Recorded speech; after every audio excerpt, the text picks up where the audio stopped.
आप सबको नमस्कार। मैं हूं doctor Jyoti Jain. I am working as an additional director in the department of internal medicine in JP hospital. अभी आप सभी जानते हैं जैसे कि अभी गर्मी का मौसम चल रहा है और नॉर्थ इंडिया में तो टेम्परेचर वैसे भी बहुत हाई जाता है, 45-46 डिग्री तक जाता है। ऐसे कंडीशंस में अगर हमने प्रिकॉशंस नहीं लिए तो हम में से किसी को भी हीट स्ट्रोक हो सकता है। जी हाँ, आज का टॉपिक ऑफ डिस्कशन है heat stroke. So now what is heat stroke? Heat stroke वो कंडीशन है जिसमें बॉडी का थर्मो रेगुलेशन का सिस्टम बिल्कुल फेल हो जाता है। आपकी बॉडी आपका कोर बॉडी टेम्परेचर मेंटेन नहीं कर पाती है और body temperature it goes above 40.5 degree Celsius और अबव 105 डिग्री फ़ारेनहाइट। जैसे जैसे बॉडी का टेम्परेचर बढ़ता है तो हमारी जो ऑर्गन्स होते हैं, बॉडी के जो ऑर्गन्स होते हैं, ये एक पर्टिकुलर बहुत नैरो रेंज ऑफ टेम्परेचर में ही काम कर सकते हैं। बॉडी का कोर टेम्परेचर अगर बहुत घट जाता है या बहुत बढ़ जाता है तो ये इसमें इनका डिस्फंक्शन शुरू हो जाता है। At the temperature of more than 41.5 degree Celsius multi organ dysfunction set in हो जाता है, जो कि ultimately it becomes irreversible and if not handled in time it can lead to death. तो समझे आप हीट स्ट्रोक कितनी खतरनाक चीज़ है। अब हीट स्ट्रोक को आप पहचानेंगे कैसे? हीट स्ट्रोक में सडनली हीट स्ट्रोक में पेशेंट को पसीना नहीं आता, जबकि हीट एग्जॉशन में पेशेंट को पसीना आ सकता है। बॉडी का टेम्परेचर आपका 105 डिग्री ज़्यादा से ज़्यादा हो जाता है। आपके शरीर में रेड रैशेस आ सकते हैं। आपके पल्स रेट बहुत फास्ट हो जाएगी। आपका ब्लड प्रेशर एकदम ड्रॉप कर जाएगा। आपको ब्रीदिंग रेट बहुत एकदम से फास्ट हो सकता है। आपको सीजर्स भी आ सकते हैं। So you have to handle this heat stroke at timely, because heat stroke is a medical emergency.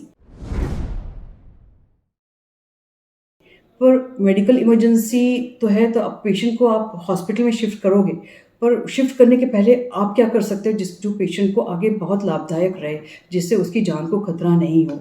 तो ये क्या क्या कर सकते हैं आप? सबसे पहले तो आपने देखा किसी पेशेंट को कि रास्ते चले आपने देखा कि पेशेंट बेहोश पड़ा हुआ है। आप कैसे पहचानोगे कि उसको हीट स्ट्रोक है या उसको हार्ट अटैक हुआ या उसको स्ट्रोक हुआ है? इसको पहचानने का तरीका ये है कि आप पेशेंट को जब टच करोगे उसका बॉडी टेम्परेचर बहुत हाई होगा, शरीर बिल्कुल रेड हो रहा होगा, ब्रीदिंग रेट बहुत फास्ट होगा, पल्स आपको समझ में आएगी कि बहुत तेज चल रही है। ऐसे कंडीशन में दिस इज़ हीट स्ट्रोक। तुरंत ही पेशेंट को आप शिफ्ट करोगे ठंडी जगह पे। अगर वहाँ आसपास कोई पेड़ है तो पेशेंट को आप वहाँ शिफ्ट करो, या कोई बिल्डिंग है तो वहाँ शिफ्ट कीजिएगा। उसके कपड़े देखिएगा, अगर कपड़े उसने टाइट पहने हुए हैं या एक्सेसिव क्लोथिंग है तो उसको रिमूव कीजिएगा। वहाँ पर पानी अवेलेबल होगा तो उसको पानी से नहला दीजिएगा, उसके ऊपर पानी डाल दीजिएगा।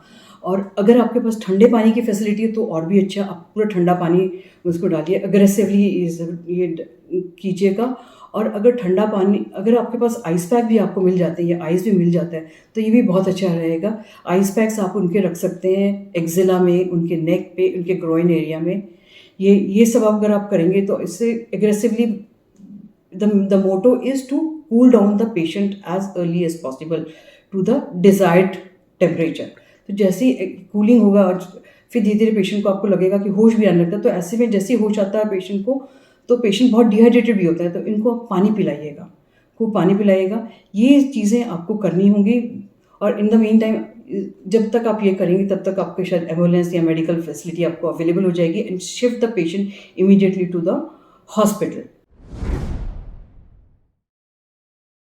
अब हीट स्ट्रोक किन को होता है, किन कंडीशंस में होता है, ये देखते हैं। हीट स्ट्रोक अगर हम बहुत हाई टेम्परेचर पे बहुत देर तक घूम रहे हैं, या हम एक्सरसाइज कर रहे हैं, या और हमने अपने हाइड्रेशन का ध्यान नहीं रहा, पानी हमने कम पिया है, कपड़े बहुत ज़्यादा पहन रखे हैं, या अल्कोहल का सेवन किया है, कैफीन अगर लिया है, तो ये सब कंडीशंस हैं। ऐसे लोगों को इन कंडीशंस में हीट स्ट्रोक ज़्यादा होता है।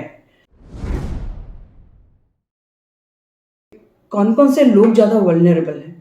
बहुत छोटे बच्चे, 4 साल से छोटे बच्चे एंड बुजुर्ग लोग, ये सबसे ज़्यादा वल्नरेबल होते हैं। ओबीस लोग जो मोटे हैं, मोटे इंसान, they are also more vulnerable for the heat stroke. इसके अलावा कई लोगों को कई सारी इलनेसेस होती हैं जिसके लिए कई दवाइयाँ खाते हैं, जैसे ब्लड प्रेशर की दवाई जिसमें हम calcium channel blockers, beta blockers use करते हैं। कई पेशेंट्स एंटी डिप्रेसेंट्स पे होते हैं, डायूरेटिक्स पे होते हैं। सो ये जो इन दवाइयों का भी सेवन करें, they are also more prone for heat stroke. So हमें पहचानना है हीट स्ट्रोक को कैसे हैंडल करना है, जैसे भी अभी मैंने समझाया आपको कैसे हैंडल करना है, और हमें अब इससे बचाव कैसे करना है। हीट स्ट्रोक से बचने का तरीका ये है कि एज़ फार एज़ पॉसिबल जितना भी, जब एक्सट्रीम टेम्परेचर्स होते हैं दिन के, जैसे दोपहर के 12 बजे से 4 बजे तक, उस दौरान अगर हम घर से बाहर या ऑफिस से बाहर ना निकलें तो अच्छा रहेगा। पर अगर मजबूरन हमें निकलना भी पड़ता है तो हमें प्रिकॉशंस लेके निकलना चाहिए, जैसे कि हम एक अगर हम अम्ब्रेला यूज़ कर सकते हैं, अगर अम्ब्रेला नहीं है तो एक हैट बड़ी वाली यूज़ कर सकते हैं जिससे आपका एरिया कवर्ड रहे। आप कलरफुल नहीं, आप लाइट कलर के कपड़े पहनेंगे, कॉटन के कपड़े पहनेंगे, आप पानी खूब पी के निकलिएगा और रास्ते के लिए भी पानी लेके चलिएगा।